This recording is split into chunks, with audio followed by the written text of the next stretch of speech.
they promised immortality. They promised to turn lead into pure gold. But behind the magic, there was only madness. Behind the science, there was only death. This is the true story of the alchemist. Not the one from fairy tales, but the one written in blood.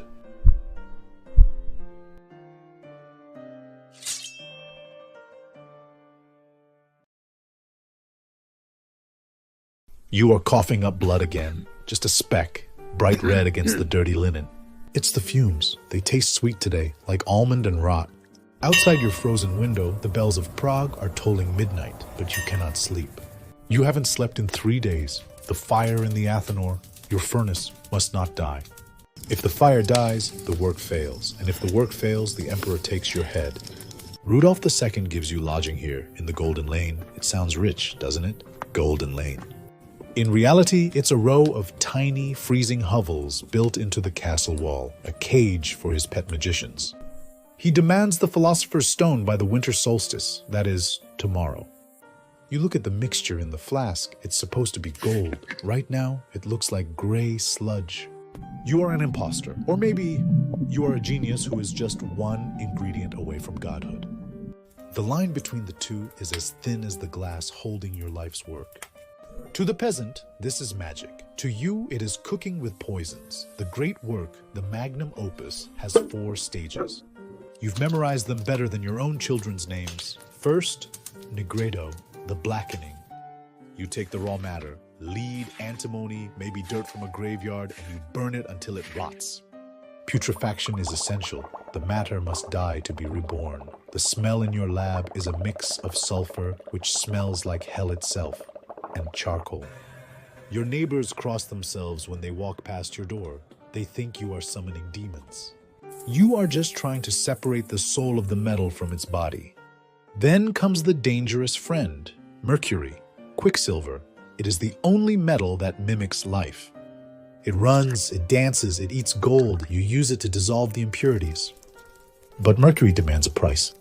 They call it the Hatter's Shake. The mercury vapor settles in your brain. First, your gums bleed, then your teeth loosen, then the tremors start.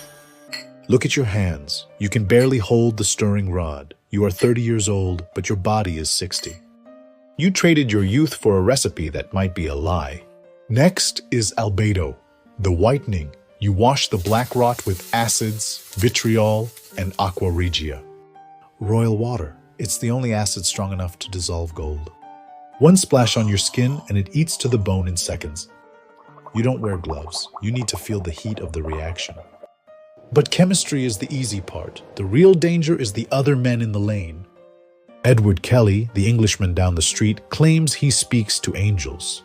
He has the emperor's ear. He told the court that you are stealing his supplies. You write your notes in ciphers. You write backwards. You use symbols that only you understand. Green lion for acid. Red dragon for the stone. Paranoia is your bedfellow. If you succeed, they will kill you to keep the secret. If you fail, they will kill you for wasting the emperor's gold. There is no retirement plan for an alchemist. The emperor is coming at dawn. You don't have the stone, so you have to cheat. You are not the first. You prepare your special stirring rod, the one made of iron, but hollowed out and filled with real gold dust, then plugged with wax.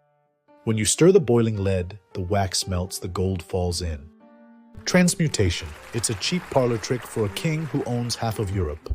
If he catches you, the punishment is ironic. They call it the gilded gallows. They dress you in a garment covered in gold tinsel and hang you from a scaffold covered in gold leaf.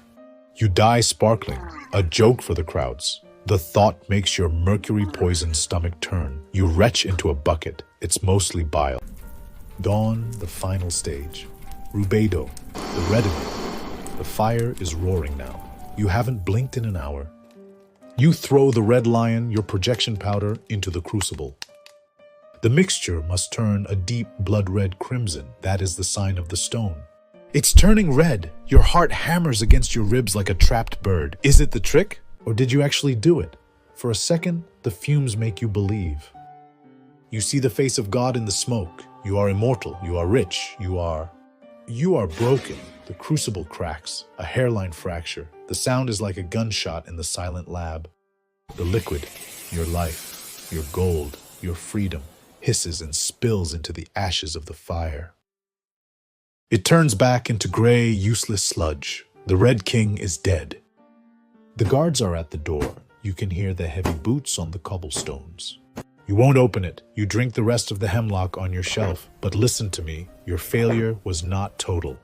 In your madness, you didn't find gold, but you found other things. Hennig found phosphorus, light from urine. Butker found porcelain, white gold. You didn't find magic. You found chemistry. You were the martyr that science needed to be born.